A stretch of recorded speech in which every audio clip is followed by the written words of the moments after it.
একটি মাত্র ডিম দিয়ে 10টি কাপ কেকের সহজ একটি রেসিপি আজ আমি আপনাদেরকে তৈরি করে দেখাবো। তো চলুন কিভাবে তৈরি করেছি সেই রেসিপিটি দেখে নিই।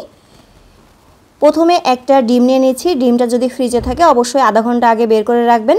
ডিমটা দিয়ে এখানে দিয়ে দিচ্ছি হাফ কাপ চিনি, আরও 2 টেবিল চামচ চিনি। চিনিটা কিন্তু এর বেশি দেওয়া যাবে না, চাইলে হাফ কাপও দিতে পারেন। এখন দিয়ে দিচ্ছি স্বাদ মতো লবণ। তারপরে এখানে দিয়ে দিচ্ছি আমি 1/3 কাপ তেল, আর দিয়ে দিচ্ছি 1 চা চামচ ভ্যানিলা এসেন্স। এখন খুব ভালো করে এটাকে ফেটিয়ে নিতে হবে যতক্ষণ না পর্যন্ত চিনিটা গলে যায়। তো একটু সময় নিয়ে খুব ভালো করে চিনিটাকে গলিয়ে নিতে হবে।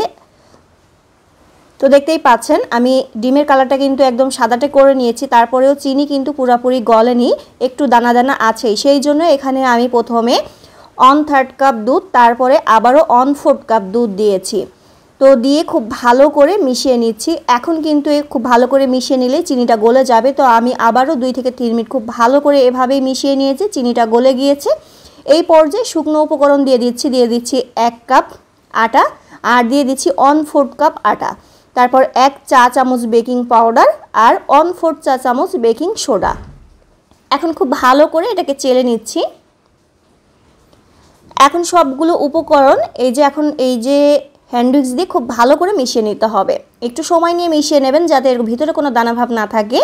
যেহেতু আমরা পাউন্ড কেক বানাবো তাই এটাকে জোরে জোরে মেশালেও সমস্যা নেই। এর ঘনত্ব ঠিক এমন হবে। যদি মনে করেন যে একটু ঘন হয়ে গেছে সেক্ষেত্রে 1 টেবিল চামচের মতো দুধ এখানে অ্যাড করতে পারেন।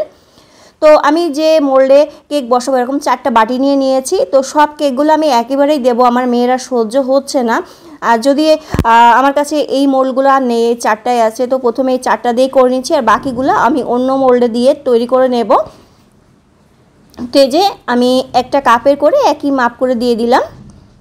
একটু আমি এটাকে একটু ঝাঁকিয়ে নিয়েছি যাতে করে এর ভিতরে কোনো বাবলস থাকলে সেটা বের হয়ে যায়, মানে বাতাস থাকলে।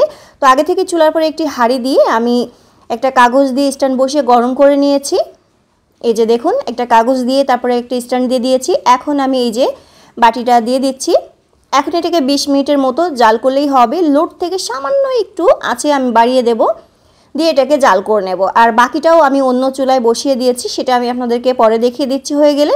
তো এই যে 20 মিনিট পরে আমি ফিরে আসলাম। এর বেশি আর আমি কালার করছি না, আপনারা চাইলে কালারটা বেশি করে নিতে পারেন। তো এখন সবগুলো কেক কিন্তু আমি নামিয়ে নিয়েছি, দেখতেই পাচ্ছেন। আর বাকি যে কেকগুলো সেগুলো কিন্তু আমি অন্য মোল্ডে তৈরি করে নিয়েছিলাম।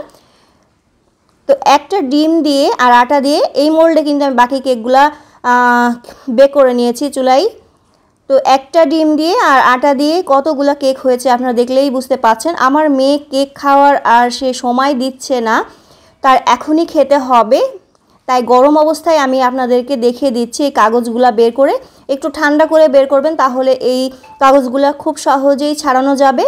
আমি গরম অবস্থায় আপনাদেরকে দেখিয়ে দিচ্ছি। দেখুন আমার মেয়ে হাত পাতা শুরু করে দিয়েছে, মানে ও খাবে। কেক এত পছন্দ করে, তো কেক বানালেও সময় দেয় না, সেই জন্য গরম থাকা অবস্থায় আমি আপনাদেরকে দেখিয়ে দিচ্ছি। আপনারা একটু ঠান্ডা করে তারপরে করবেন। আশা করি আপনাদের ভালো লেগেছে।